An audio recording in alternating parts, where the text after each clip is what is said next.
Accompagnateurs en moyenne montagne, agents de protection de l'environnement et même gendarmes, tous sont venus à la rencontre des randonneurs pour les sensibiliser à la protection du lac Achard, une des balades favorites des Grenoblois.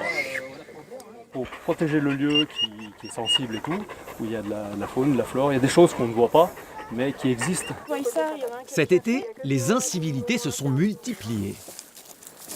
Quand il y a jusqu'à 1000 ou 1500 personnes dans le week-end qui montent et qui font un barbecue, qui coupent les arbres, parce que les arbres, quand on regarde autour, c'est quand même vraiment problématique.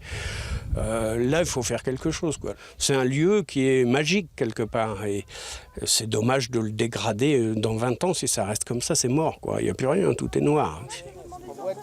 Un lac victime de son succès, un écosystème en danger. Désormais classé, il est davantage réglementé.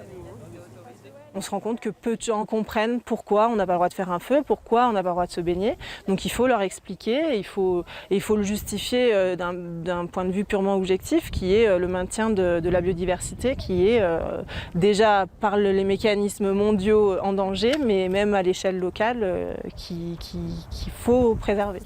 Avec la multiplication des canicules, le lac voit passer chaque été des dizaines de milliers de randonneurs à la recherche d'un peu de fraîcheur. Les baignades empêchent le développement des herbiers et perturbent la vie lacustre. Et l'eau du lac a perdu de son éclat. On fera encore des journées de sensibilisation et tout pour informer les gens, parce que pour l'instant c'est ce qui manque, de l'information.